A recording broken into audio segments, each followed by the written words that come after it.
Hi, everyone. My name is Albert, one of the co-founders at VectorShift. Today, I'm going to talk about how to build another conversational pipeline. And what this pipeline is going to do is it's going to first ask the user for whether or not they want a demo or they want to ask a question. If they want a demo, I'm going to use a new feature that we just released that allows you to send an iframe directly into the chatbot. So that's going to allow them to book the calendar right then and there. Then, if they want to ask a question, let's just say in this hypothetical situation, this is a chatbot that it's a members only or subscriber only chatbot where only certain users have access to it. I'm going to ask them for their name and password based on a spreadsheet, and if their name and password exists in the spreadsheet, we're going to allow them to ask the question. Finally, if they have it successful, I'm allowing them to answer all these questions through the chatbot and populate all that data onto a spreadsheet just so that you have record keeping. All right, let's go ahead into VectorShift to show you how this is built.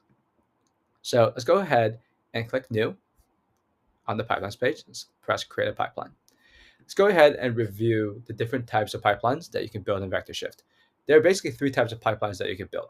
There are standard pipelines, which are input to output pipelines. You're passing data into the pipeline, the logic works it out, and you're going to send data back through outputs. There are trigger pipelines, which are start a pipeline when something happens, say when a new email comes in. Finally, there are conversation pipelines, which is what we're going to use today, which is when you define what happens in a conversation at every given step in the conversation. Given what we describe, what we're trying to do, say send a button at a given step to ask whether they want a demo or ask a question, right? That's defining what's happening at the beginning. We want a conversational pipeline today. Clicking conversational, that's going to populate a start flag on the screen. This defines the start of the conversation. Let's go ahead and begin building. So the first thing we want to do is we want to ask the user, do you want a demo or to ask a question? Let's go ahead and connect these two nodes. And we're going to use a button listen node, which presents buttons into the chat to allow the user to click on one of them, and then it will trigger different parts of the pipeline based on what they select. Go ahead and select this. Let's write demo, and let's just say ask a question. As you can see, now we have two branches on this node, which will trigger different paths based on what the user chooses. The first thing we're going to do is let's handle the demo path. Let's go ahead and press message, and we have this new feature called send an iframe. What this does is it presents an iframe into the channel, which in this case, we're going to use a Calendly book a demo link, and this allows the user to book a demo right then and there. So when you open Calendly, all you got to do is paste this Calendly URL and replace this empty URL here, tag in this node. You can see the Calendly getting populated. Let's go ahead and actually just run this and see how this goes, right? So the message node populates, do you want a demo or to ask a question? Let's go and press demo.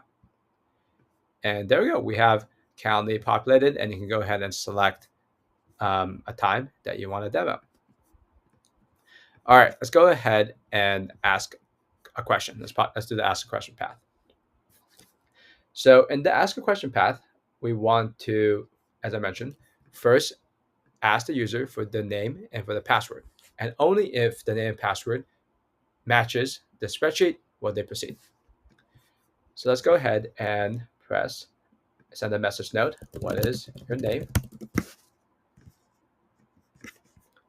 Let's go ahead and capture the name. Capture basically allows the user to respond and type in the chatbot. Let's go ahead and press another message node. And let's say, what is your password? And let's go ahead and capture that as well. Okay, with all this done, right, we have the name and the password stored in these two capture variables, right? Capture 0.response, capture 1.response. We now need to do the validation. We're going to use an OpenAI node to do the validation along with taking the data from the Google Sheets. Let's do the Google Sheets first. Let's do the read from sheet action. Let's pick a file, and let's choose the conversational demo file that I just showed you. And this data is on sheet 2, so let's go ahead and press sheet 2.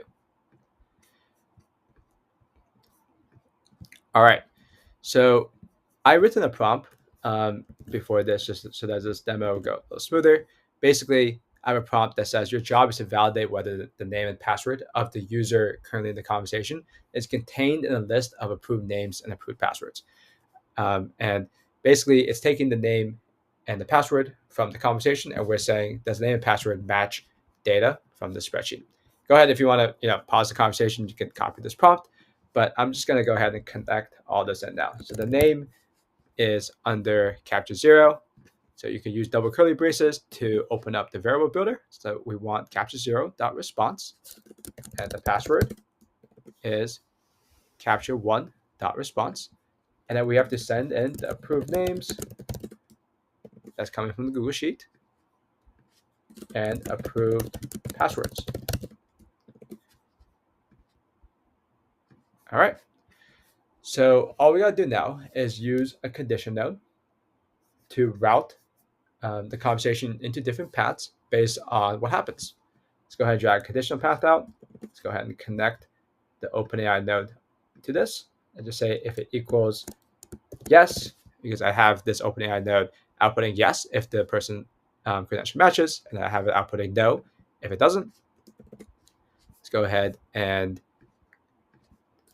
create another path and say no right here. So we now have two paths that we can branch off based on what happens. So if it's path 1, let's send a message into the chat that says you are not approved. And then if it's path 1, we need to say you are approved. And let's just say, what is your question? All right, let's go ahead and just run this so that we can see what we have so far. Say we want to ask a question, and my name is Albert. And let's say I have a random password. It should go down this path of you are not approved. There we go. All right, so let's go ahead and tackle the approved path here.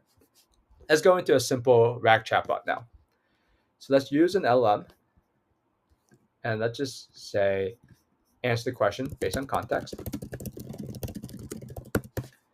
And let's use a message node, a listen node to capture the question. Right, and let's prepare a knowledge base. Let's go ahead and create a new knowledge base.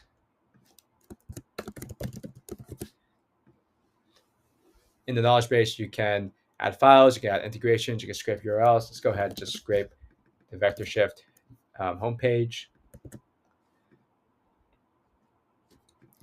So the user message, from the last capture node is going to be a question like, let's just say, what is VectorShift? Right, so we're going to use that to query this knowledge base. Let's go ahead and put in the variable. So this is capture2 dot response. And then the question, we got to connect capture2 dot response again.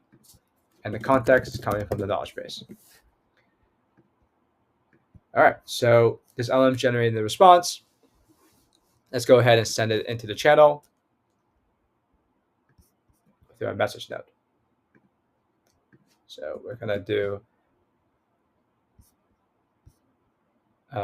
OpenAI 1 response. So the question and the answer to what is VectorShift is now sent in. And let's go ahead and loop back to the beginning of this RAG chatbot so that the user can ask another question. Let's go ahead and drag this node a little closer so that we can connect it. This is going to create a cycle that's highlighted in this light blue. It's going to create these two fields called input and cyclic input. What cyclic input, all it is what the message is going to show the second time around or any additional time after the first. Input is what the message is going to be the first time around. So let's just say, what additional questions do you have for every time that's after the first time? All right, the last thing I'm going to do is I'm going to store this data into Google Sheets so that we have like a record of what is going on.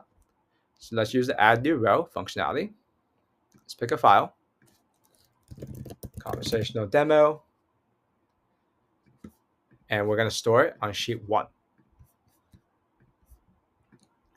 So on sheet one, there's 3 columns. There's the name of the user, the question that the user put in, and the answer. So name, I believe we put it under capture 0, right? So let's go ahead and click capture 0. So capture 0 dot response. The question is stored under capture 2 dot response.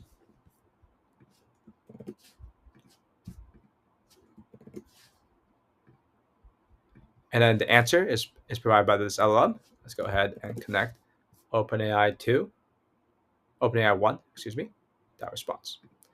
So this is going to store the user, the question, and the answer on the chatbot. Let's go ahead and run this. So this time around, I'm going to ask a question, and then I'm going to make sure that I'm approved by using 1234 as the password. So my name is Albert. Password is 1234. So you're approved. Let's just say, what is VectorShift? So this node, this Google Sheet node, will only run after this OpenAI node finishes, and it has, VectorShift is a AI automations platform. Check on sheet 1, and there we go. Albert asked a question, what is VectorShift, and this is the response. Let's go ahead and ask a question about, what are VectorShift's use cases? Now we're going to be in this loop again. It's going to populate the second question into Google Sheets as well. So after this is run, it will populate into Google Sheets.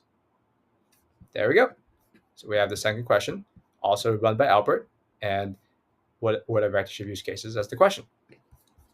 I'll show you how to deploy this really quickly. Go ahead and press deploy. Go to export, chatbot. Give a chatbot a name.